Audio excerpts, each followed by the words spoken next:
somewhere in Des Moines or San Antonio, there's a young gay person who all of a sudden realizes that she or he is gay, knows that if the parents find out, they'll be tossed out of the house.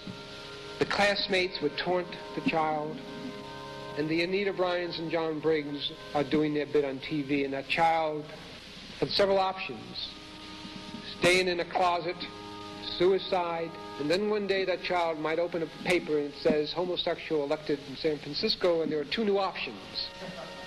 The option is to go to California,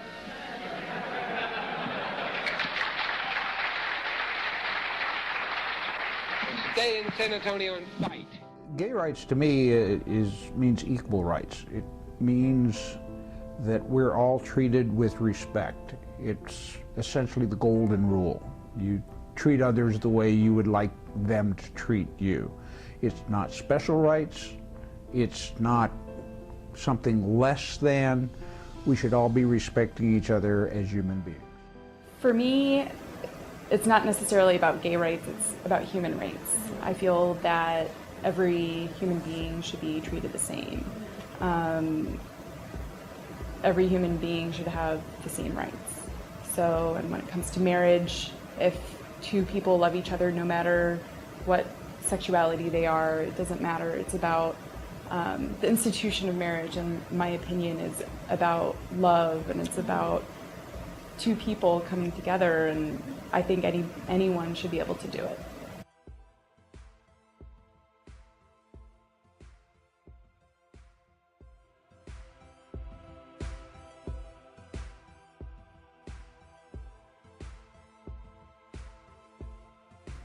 Don't Ask, Don't Tell, or DADT, was implemented in 1993 by then-President Bill Clinton, who stated, "A member of the armed forces shall be separated from the armed forces under regulations prescribed by the Secretary of Defense if the member stated that he or she is homosexual or bisexual or words to that effect, or if that member has engaged in homosexual acts."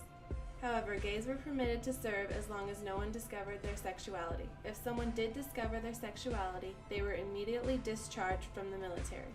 The LGBT military community felt this law was unconstitutional because it forced them to live in secrecy about their sexuality. After 18 years and much debate, on September 20th, 2011, current President Barack Obama repealed the Don't Ask, Don't Tell policy. Because I was divorced in 1992, my wife, understandably, did not want to be married to someone who was gay. So for the last 3 years of my active duty service, other people in the military saw me as a divorcee who had been married and had children. So in their stereotypical thinking, he has to be straight. And my mannerisms were such that it didn't fit the stereotype of what they had seen on TV, of what happens in San Francisco, and that's the only image so many of them had. So I never felt, or was never perceived, I never felt that anybody perceived me as being gay, and the issue just never came up. I really kind of felt that when it was in effect, it was silly in a way. Just silly in that in the military there is a standard of professionalism, and anyone should be able to serve honorably no matter what sexuality they are.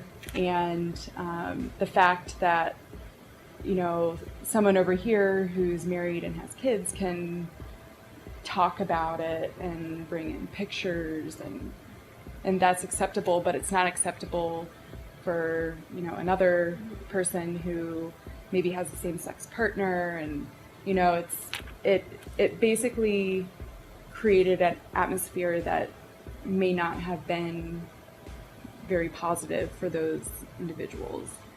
So, these are Marines that do their job well. If they want to be there, then they should be able to be.